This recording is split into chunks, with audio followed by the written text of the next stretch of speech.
मुख्यमंत्री शिवराज सिंह चौहान की अध्यक्षता में हुई कैबिनेट की बैठक में कई अहम प्रस्तावों पर मुहर लगा दी गई। मध्य प्रदेश सरकार दक्षिण भारत में तमिलनाडु की अम्मा कैंटीन और अमृतानंदमयी की मां की रसोई की तर्ज पर दीनदयाल रसोई योजना को पॉपुलर बनाना चाहती है। यही वजह है कि सरकार यहां खाना भी अब 10 के बजाय 5 रुपए में देने की योजना बना रही है। मामा की रसोई पर लगभग 35 करोड़ रुपए खर्च होने का अनुमान है।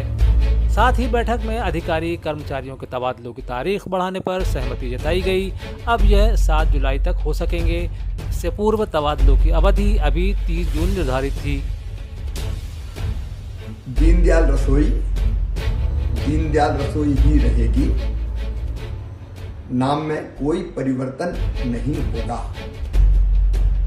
प्रस्ताव था, लेकिन परिवर्तन का कोई सवाल नहीं।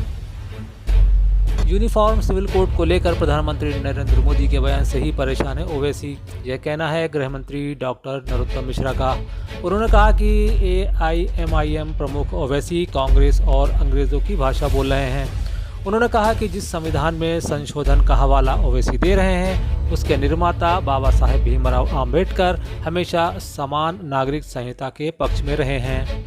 दरअसल ये ओबीसी जी जो हैं, ये कांग्रेस की और अंग्रेजों की जो भाषा थी वो बोल रहे हैं। जिस संविधान संशोधन का हवाला ओबीसी दे रहे हैं, उसके निर्माण आदरणीय बाबा साहब अम्बेडकर जी के द्वारा किया और वो हमेशा समान नागरिक संहिता के बाबा साहब पक्ष में रहे। तो नेहरू जी के कारण से उस समय में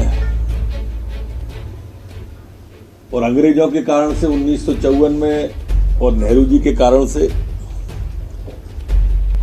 ये हिंदू सिविल कोड लाए और उस तरह की बातें करें, ऐसा इनने बोला था। जबलपुर में छात्रा की हत्या के आरोपी भाजपा नेता का ऑफिस और घर गिराने युवा कांग्रेस बुलडोजर लेकर पहुंची। हालांकि कुछ देर धरना प्रदर्शन करने के बाद कांग्रेस नेता वापस लौट गए। कांग्रेस ने भाजपा नेता के घर और ऑफिस पर बुलडोजर चलाने की मांग की है।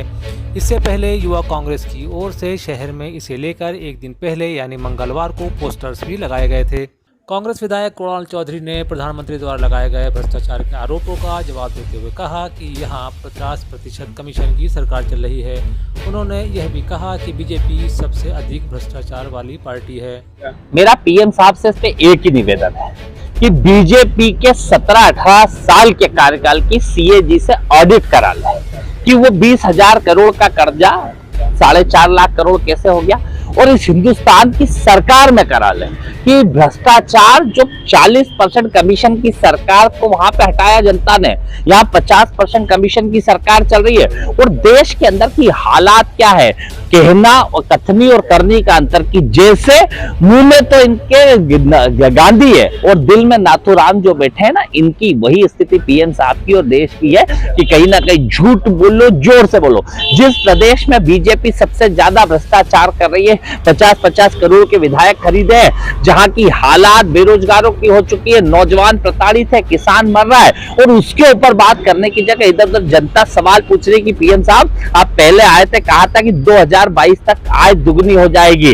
वो किसान जो उस समय 1835 रुपए उनके गेहूं की कीमत थी, आज कितनी किस रुपए हो गई, और आपने कहा था लागत आदि लागत 3 गुना बढ़ गई। वो गरीब, वो मजदूर जिसको 2 करोड़ रोजगार का सपना दिखाया था, वो व्यक्ति जिसे कहा था आपको हर हाथ को काम मिलेगा, काम को पूरा दाम मिलेगा, उसका क्या हुआ?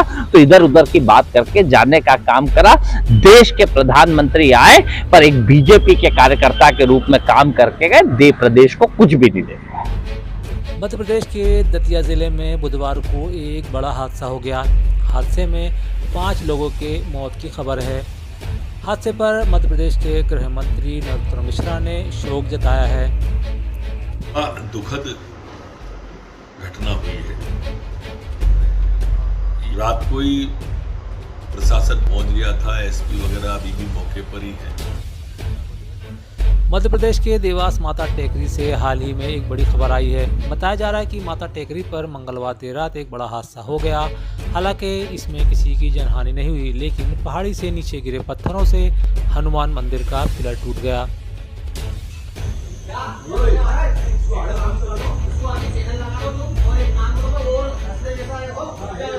अपने रब की बारगाह में कुर्बानी देने के पवित्र त्यौहार ईद उल अजहा पर राजधानी भोपाल में मुस्लिम समुदाय के दाऊदी बोहरा समुदाय द्वारा बुधवार को अकीदत और खुशियों के साथ मनाया गया।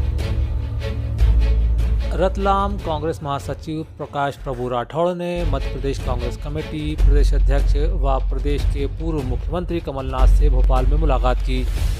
इस दौरान श्री राठौड़ ने कमलनाथ को उज्जैन महाकालेश्वर यात्रा में शामिल होने का आमंत्रण दिया है।